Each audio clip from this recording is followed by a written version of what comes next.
Graça e paz, cara amiga, caro amigo, que acompanha diariamente a nossa meditação sobre a Palavra de Deus no Santo Evangelho. Neste domingo, ele é o 15º do tempo comum. Como está acontecendo este ano, nós estamos lendo em cada domingo o Evangelho segundo Marcos. Mas você se recorda que na semana passada nós celebramos com toda a igreja a solenidade dos apóstolos Pedro e Paulo, que no calendário essa festa acontece no dia 29 de junho. Nos lugares onde isso não é possível, a festa é transferida. Portanto, no domingo passado, nós não lemos o Evangelho que era previsto para o 15º domingo do tempo comum.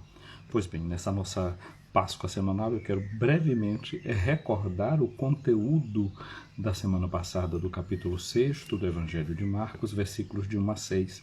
É que Jesus tinha entrado na sinagoga na sua cidade, Nazaré. E ali os seus discípulos tinham acompanhado Jesus, ele estava ensinando, e as pessoas ficavam admiradas com tudo aquilo que Jesus dizia, falava, pregava, e se perguntavam como é que ele tinha toda aquela sabedoria, porque eles conheciam o entorno familiar de Jesus, quem eram os parentes, quem eram as pessoas, então eles não podiam imaginar e pensar que Jesus, vivendo ali naquele lugar, pudesse ter adquirido toda aquela sabedoria. Jesus vive, não é, 30 anos de, como nós dizemos, de escondimento, uma vida escondida em Nazaré. E é isso porque as pessoas se admiram daquilo que Jesus dizia, justamente por isso, por ver que Jesus estava ali sempre com eles. Depois do batismo de Jesus, ele começa a sair pregando e as pessoas então não conseguem entender isso. Mas nós conhecemos todos esses parentes deles, estão todos aqui, sabem nomear todas as pessoas. E diz-nos Marcos que eles ficaram escandalizados por causa de Jesus. Não é? Eles tropeçavam em Jesus, vendo tudo aquilo que Jesus era. Essa era a reação deles, como que tropeçavam em Jesus. Jesus reage aquele modo de pensar das pessoas com uma lembrança daquilo que é a própria escritura, o que era que tinha acontecido com todos os profetas diante da vocação deles, e disse para eles: um profeta só não é estimado em sua própria pátria, entre os seus parentes e entre os seus familiares. Diz-nos Marcos que ele ali não pôde fazer milagre algum, apenas curou alguns doentes, impondo-lhes as mãos, e admirou-se com a falta de fé deles. E Jesus percorria os povoados das redondezas, ensinando. Primeira coisa, Jesus não ficou detido por causa da visão negativa que os seus compatriotas demonstraram. Ele procurou uma solução diante daquilo e foi rodear a região. Saiu com os discípulos, continuou a pregar ali em volta. Terminado essa revisão, né, daquilo que teria sido a proclamação do domingo passado, para quem não celebrou a festa dos apóstolos Pedro e Paulo, voltemos o nosso olhar para o Evangelho deste domingo, dessa nossa Páscoa semanal. É o capítulo 6 do Evangelho de Marcos, versículos de 7 a 13. E aqui nós encontramos: Jesus chamou os 12 e começou a enviá-los 2 a 2. Olha que coisa interessante. Diante da dificuldade que ele tinha enfrentado, Jesus se torna, digamos assim, altamente criativo, procura dar soluções novas à situação que ele está vivendo. Como a gente diz, em vez de ficar ali chorando as pitangas porque na terra dele ele não foi aceito, Jesus chamou os seus discípulos. De novo aqui temos um capítulo de vocação, o que nós já temos no Evangelho de Marcos no capítulo 3, quando Jesus chama os discípulos, escolhe os discípulos para que fiquem com ele, para que ele possa enviar esses discípulos. E agora Jesus os envia 2 a 2. Por que Jesus manda 2 a 2?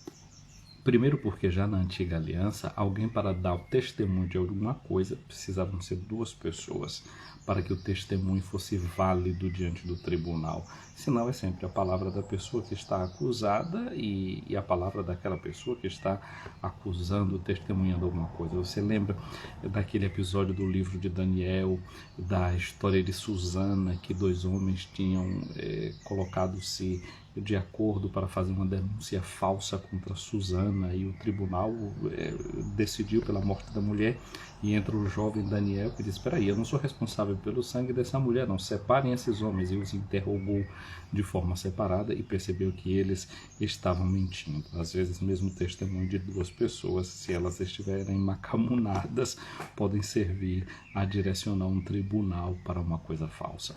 Mas aqui agora Jesus, de acordo com a tradição do seu povo, envia os seus discípulos 2 a 2, provando assim a validade daquilo que eles têm para dizer, do testemunho que eles têm para fazer. Mas isso aqui também dá uma nota para nós. Hoje em dia se fala muito de espiritualidades, espiritualidade daqui, espiritualidade dali, e muita gente se encantando com formas de espiritualidades que vêm de outros lugares, etc. E aqui a gente poderia dizer uma nota que é a seguinte: não existe para o cristianismo espiritualidade sem comunidade. E o mínimo para existir essa comunidade é que haja duas pessoas.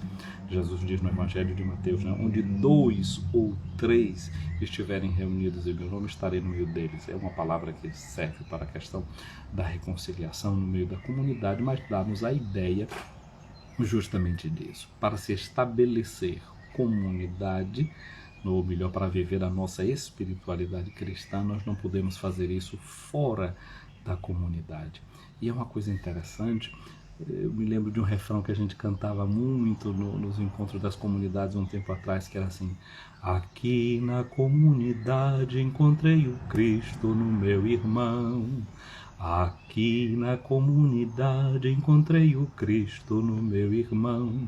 Foi esta descoberta da salvação. Foi esta descoberta da salvação. Aqui na comunidade encontrei o Cristo no meu irmão. Aqui na comunidade encontrei o Cristo no meu irmão. Foi esta descoberta da salvação. Foi esta descoberta da salvação. E uma coisa interessante é descobrir o Cristo no meu irmão. A igreja, a comunidade cristã, é uma comunidade de irmãos. Você já notou uma coisa? Não diz que é uma comunidade de amigos, uma comunidade de irmãos. Por quê? Porque amigo eu posso escolher e posso rejeitar. Amigo eu posso dizer que está bem, que está indo, e depois eu posso cancelar da minha vida. O irmão é impossível você cancelar e é impossível você escolher. Você não escolhe o seu irmão, você não escolhe o seu pai, você não escolhe a sua mãe. Eles são dados a você, são um dom. Portanto, a experiência de ser cristão é a experiência de viver numa família, onde o irmão não é escolhido, a relação não é relação de simpatia ou de antipatia. A relação é de fraternidade. Fraternidade que a gente vai construindo, perdoando, acolhendo, desculpando, corrigindo, estimulando para que se transforme, para que a pessoa mude e acredite realmente na conversão. Portanto, aqui todas essas coisas desse primeiro versículo a gente pode entender e a gente pode aprofundar. Depois tem uma coisa que Jesus, mandando esses dois discípulos 2 a 2, Jesus dá poder para os discípulos. Olha, quando a gente ouve essa palavra poder, né? Deu poder. Qual foi o poder que Jesus deu? O poder que Jesus dá é um poder diferente. Não é o poder segundo o mundo, é um poder sobre os espíritos impuros. Jesus não dá poder meu sobre uma pessoa, dá sobre esses espíritos impuros. E o espírito impuro, dentro da lógica bíblica, não é? Porque muitas vezes o espírito impuro, você pode ver quando uma pessoa estava com uma lepra, dizia que ele era uma impureza, né? Quando tinha problemas de fluxos de sangue, essa era considerada também uma impureza. Certas doenças que não tinham ainda uma explicação para ser dada de cunho psicológico, psiquiátrico, isso era considerado também uma possessão por um espírito impuro.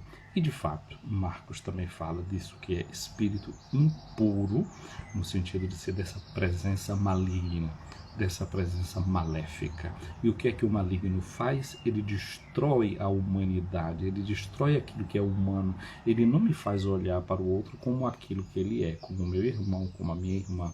Eu vejo o outro sempre como alguém que é para competir, como alguém que muitas vezes até o outro pensa que é para ser destruído, não para ser acolhido, não para ser amado. O próprio do espírito maligno é o ódio. Então aqui tem que ter muito cuidado para realmente expulsar esses espíritos que são maus, que muitas vezes vão se aninhando dentro do coração da gente e nos faz odiar o outro.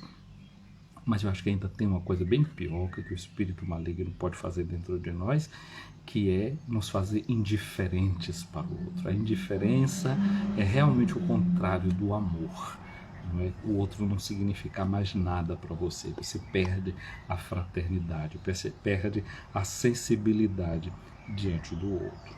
Então Jesus dá poder contra esses espíritos que se manifestavam de tantas formas e ainda hoje se manifesta de tantas formas na vida da humanidade. Jesus depois deu uma recomendação para os discípulos, que eles não levassem nada para o caminho, confiar só na providência, confiar só em Deus. Aí ele diz o que é que ele deveria levar, a não ser um cajado. A gente vê que no Evangelho de Mateus nem fala do cajado, porque o Evangelho de Mateus é um evangelho que quer combater toda forma de violência. E o cajado, além de ser alguma coisa para a pessoa se apoiar enquanto caminhava, ele poderia ser usado também como uma arma. O cajado era a arma do pobre. Não é? Quem tinha dinheiro podia comprar uma espada, carregar uma espada, um punhal, etc. O pobre, a única coisa que fazia era carregar um porrete. Então, no Evangelho de Mateus, nem sequer isso é permitido. Mas aqui no Evangelho de Mateus se retira essa conotação, não se vê como esse uso. Então Jesus recomenda que eles levem para o caminho a não ser um cajado, ou seja, aquilo no que ele se apoia. O Salmo 23, quando fala de Deus como pastor, diz que o teu cajado me dá segurança. Então, esse cajado é símbolo também dessa segurança que a gente vai receber em Deus nosso Senhor. Depois, Jesus diz que eles não levassem nada para o caminho, a não ser o cajado, que não levasse pão, que não levasse sacola, que não levasse dinheiro na cintura. E essa palavra que usa aí para falar de dinheiro, fala de cobre, é o cobre. Cobre é o metal mais simples. Quando os discípulos João e Pedro estavam no templo, tinha um homem paralítico lá pedindo esmola. Quando Pedro e João para ele e diz assim: olha, nós não temos nem ouro nem prata, mas o que nós temos nós te damos. Em nome de Jesus Cristo, levanta-te e anda. Então, quando se falava de dinheiro no mundo antigo, se falava de ouro e de prata. Aqui Jesus está dizendo para não levar nem cobre, que é aquela moedinha que servia para fazer os centavozinhos, não é? Aquela moedinha menor que existe, do valor mais baixo. Nem isso. Por quê? Porque o missionário deve ir, o apóstolo deve ir confiando na força do evangelho que ele tem para pregar. E mandou que andassem de sandálias, porque o Evangelho de Marcos ele é escrito para a comunidade de Roma, e muito provavelmente, e aqui na cidade de Roma, nesse tempo passado, quem era que andava assim, sem sandálias? Os escravos que andavam sem sandália eram os pedintes, os mendigantes. Portanto, o cristão é alguém que não perde a sua dignidade, embora não ponha sua confiança no ouro, não ponha sua confiança nos bens que possui, mas não é um mendigo, é alguém que tem a dignidade de uma filha e de um filho de Deus. Portanto, devem andar calçados. E diz, não levem 2 túnicas, devem andar com uma túnica só. Aqui também tem um título simbólico. A carta de São Paulo aos Romanos, capítulo 13, vai dizer que o cristão deve se revestir de Cristo. portanto a túnica do cristão é Cristo. É por isso que quando uma criança, uma pessoa é batizada, depois que ela é batizada, se é revestida com as vestes brancas, não é? Com essas vestes cândidas, mostrando, significando a vida nova em Cristo. Esse é o nosso verdadeiro modo de vestir. E deve ser o comportamento de ser cristão. Ou seja, se você usa duas túnicas, essa é a roupa de festa, no dia de domingo, né, de botar roupa, essa é a domingueira, é com essa que eu vou para a festa. Não, a conduta cristã é aquela conduta de quem não troca de roupa. Tem gente que diz assim, mas fulano troca de namorada como se troca de camisa, né? Essa coisa de passa aqui, muda daqui, muda dacolá. E o cristão pode perder a noção de dizer assim, bom, na missa ele se comporta de um jeito, com uma roupa, né? Tem um jeito de se comportar. No mundo, nos negócios, na política, aí ele tem outra cara, tem outra vestimenta. Não. Você deve ter a constância cristã. O que você é na sua casa, você deve ser na política, você deve ser nos quartéis, você deve ser no hospital, você deve ser no banco, uma conduta única. Portanto, aqui essa única túnica significa a unidade de vida. Mas tem uma coisa que eu acho interessante nesse modo de falar de Jesus para os discípulos não saírem levando nada, não é, de dinheiro, de confiança. Esse aqui foi o trabalho que eu escrevi quando terminei o curso de teologia. Olha só quando foi isso. Novembro de 1994. As paginazinhas, né, estão aqui amarelas, coitadinhas. E eu estava olhando que foi um trabalho que eu escrevi sobre a questão do martírio, que por sinal é o trabalho que agora também de novo eu estou fazendo pro doutorado com uma outra perspectiva, mas sempre parece que a ideia ficou ali dentro, né, me remoendo. Não era isso que eu pretendia estudar, mas acabou que agora foi encaminhado para aí. E aqui eu estou olhando aqui na página 72 desse trabalho, eu fiz uma citação de Santo Hilário de Poitiers, que era um bispo do IV século, aqui na região da França. E esse bispo estava falando para o imperador Constâncio. Constâncio era filho de Constantino, que assinou o decreto de liberdade para os cristãos. A partir de agora, então, os cristãos que antes eram perseguidos, levados para as arenas. Lembra desses filmes que a gente vê dos primeiros mártires cristãos?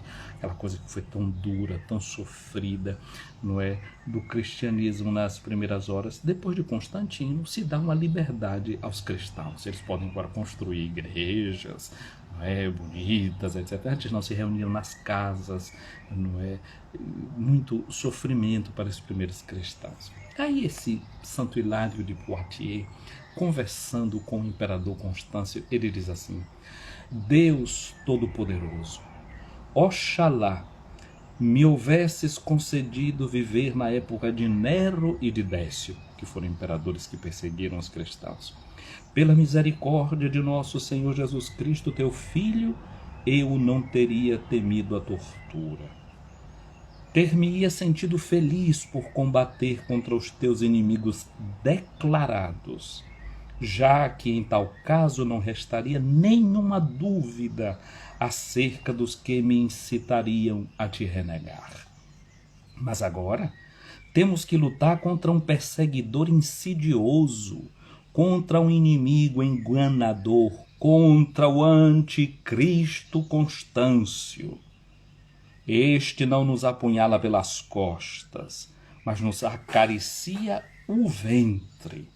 Não confisca nossos bens, dando-nos assim a vida, mas nos enriquece para a morte. Não nos empurra pelo caminho da liberdade, metendo-nos nos cárceres, mas nos honra em seu palácio para nos escravizar. Não açoita o nosso lombo, mas decapita nossa alma com seu ouro. Não luta, pois tem medo de ser vencido, porém adula para poder reinar. Trabalha para a unidade para impedir a paz. Reprime as heresias para destruir os cristãos. Olha, escuta isso. Constrói igrejas para demolir a fé. Digo-te aos gritos, Constâncio, o que diria Nero ou a Décio? Tu lutas contra Deus, tu persegues a igreja. Teu gênio ultrapassa o do diabo com um triunfo novo e inaudito. Tu consegues ser perseguidor sem fazer mártires. Que palavra forte é essa e que deve nos pôr muito atento. O poder do imperador, né, que agora com o seu dinheiro tenta fazer coisas boas em benefício da igreja, porém, como diz o Santo Hilário de Poitiers, ele destrói a fé.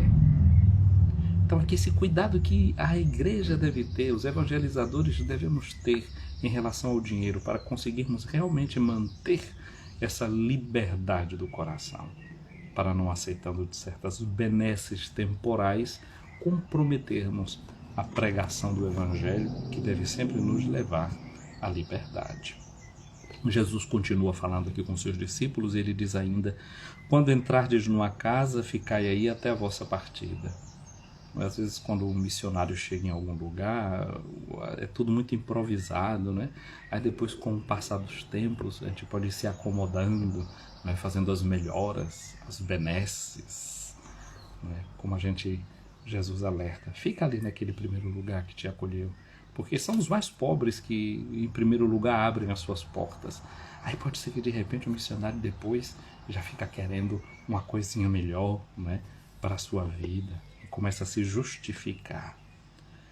Se em algum lugar não vos receberem, nem quiserem vos escutar, quando sairdes, sacudi a poeira dos pés como testemunho contra eles, diz o nosso texto. Eu tenho certa dúvida aqui quanto à forma dessa tradução. De fato, em grego, eis martyrion. Eu não sei se a gente traduziria bem dizendo contra eles, eis martyrion autois, se lê no grego. Eu acho que talvez fosse dizer assim, como testemunho para eles.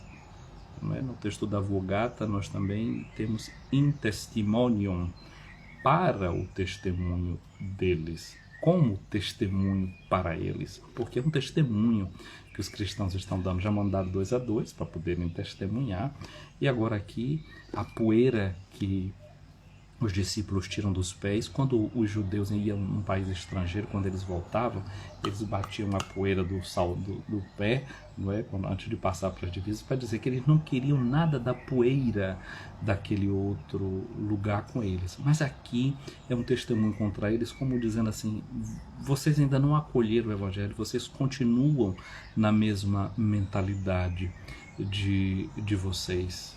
Vejam que a oportunidade foi dada.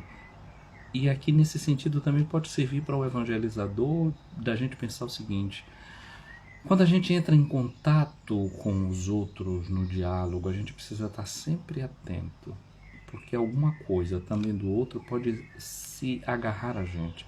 Tem sempre o risco de a mentalidade do mundo ir entrando dentro de nós e de correr o risco de isso corromper aquilo que a gente está levando para anunciar. O risco de não apenas oferecer alguma coisa, mas de carregar com a gente o que não é bom que a gente carregue com a gente. O cuidado de preservar a pureza do Evangelho, não é, sem corromper essa boa nova que nós devemos anunciar. Então, diz-nos Marcos, os 12 partiram, pregaram que todos se convertessem, expulsavam muitos demônios e curavam numerosos doentes, ungindo-os com óleo. Então, nesse domingo, peçamos a Jesus essa graça de sermos fiéis a essa nossa vocação missionária, a esse anúncio do reino de Deus. Peçamos ao Senhor que nos dê essa graça de sairmos em seu nome, também cuidando daqueles que precisam, né? Dessa unção que vem do Evangelho, dessa massagem com esse Evangelho da misericórdia do reino de Deus. Eu vou ficando por aqui, desejando para você um domingo abençoado, a você que vai ver esse vídeo que vai ficar salvo aqui no nosso Instagram, no nosso canal do YouTube. A você que ainda não se inscreveu no nosso canal, se inscreva. A você que não está seguindo ainda o nosso perfil no Instagram, façam e proponha a outras pessoas. Se você gostou desse vídeo, compartilhe, salve para que ele ganhe aquela repercussão devida. E no dia de hoje eu quero mandar um beijo e um abraço grande para uma querida filha e amiga, não é, que na madrugada brasileira ficou aqui me acompanhando, me fazendo companhia nessa meditação. Viviane é uma querida filha, não é, que Deus me deu, não é, ao longo da minha vida aí em Amargosa, não é? E aqui a gente falou dessa unção do crisma, não é? Unção do óleo que os discípulos receberam o dom de transmitir às pessoas como instrumento da cura. Então eu agradeço a Deus Nosso Senhor, não é, esse vínculo que Deus estabeleceu entre nós, não é? Então invoco a benção de Deus sobre essa filha querida e sobre cada um e cada um que vai assistir esse vídeo no início dessa nossa semana, celebrando essa Páscoa semanal. O Senhor esteja acima de ti para te proteger. O Senhor esteja diante de ti para te guiar. O Senhor esteja detrás de ti para te defender, ao teu lado para te acompanhar, dentro de ti para te abençoar. A bênção de Deus Todo-Poderoso, o Pai, o Filho e o Espírito Santo, desça sobre ti e permaneça para sempre. Amém. E até amanhã, se Deus quiser, um abençoado domingo cheio da graça e da bênção de Deus.